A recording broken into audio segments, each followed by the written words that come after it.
Tabihan mo lang yung puting sakyan. Tingin dito. So huwag ka masyadong didikit yan sa puti ha.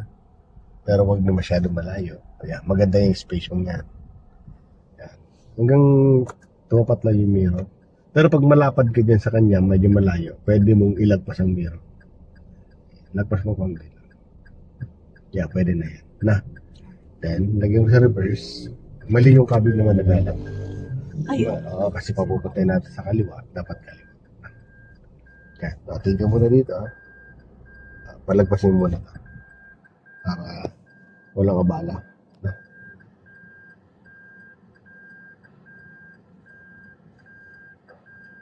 Atras ka ngayon. Pag atras mo, tinan mo. Hindi na masasabi na lang.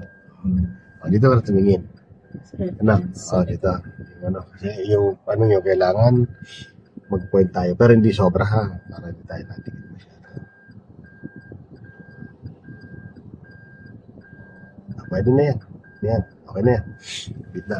1, 2. Tapos, lapitan mo tong cutter na to. Diyan ka sabihin sa lapit. Na. Lapit ka lang na hindi ka masyadong madikit. Huwag mong didikitan masyado. Kasi gutter yan. To pwede kang... Okay. Yan.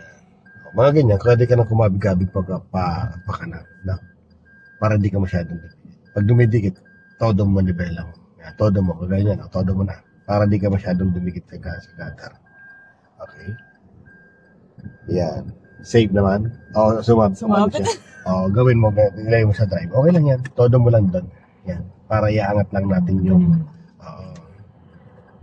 iaangat lang naman natin yan eh. Pati ka.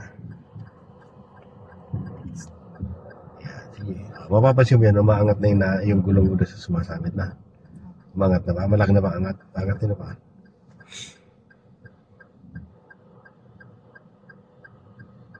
Ayan na, lagay mo sa reverse, tapos todo mo dito. Yung, alam mo ito, kasi maliit yung space eh. Na. Yun nga, alam natin kasi ma-develop ganito. Ayan, hindi nasasabit. Hindi mo lang pumantay katawan sa akin. Ayan. Ano ba? Pwede pantay lang naman. Ayan, pantay na yan eh. So, habang nakatingin ka dito, lalapitan mo yun, tingin ka sa mirror bago may sakit yan. So, masyadong malayo ka dito. Lapit-lapit ka na. Ayan. Then, layo, ayan. Tapos lang mirror. Okay. Dito ka titingin syempre. So, dalawang reference yung pwedeng basihan dito, di ba? Kailangan makita mo siya dito. Tapos yung, itong katawan sa akin, naka-point. Ayan o. Na. Ayan. Then, atras. Siyempre, papunta sa kanan. Kanan din ang kabig. So, lalapit natin yung katawan sa akin mo dito. Pero pag didikit siya, gigit naman lang mo na pala.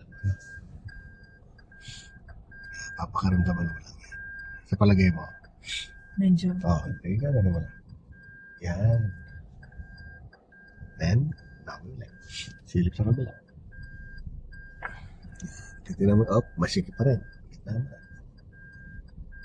Yan. Okay, then, kabi dito. Para mapantay mo na. Very good. Ayun, pantay na. Pantay na rin. Oo.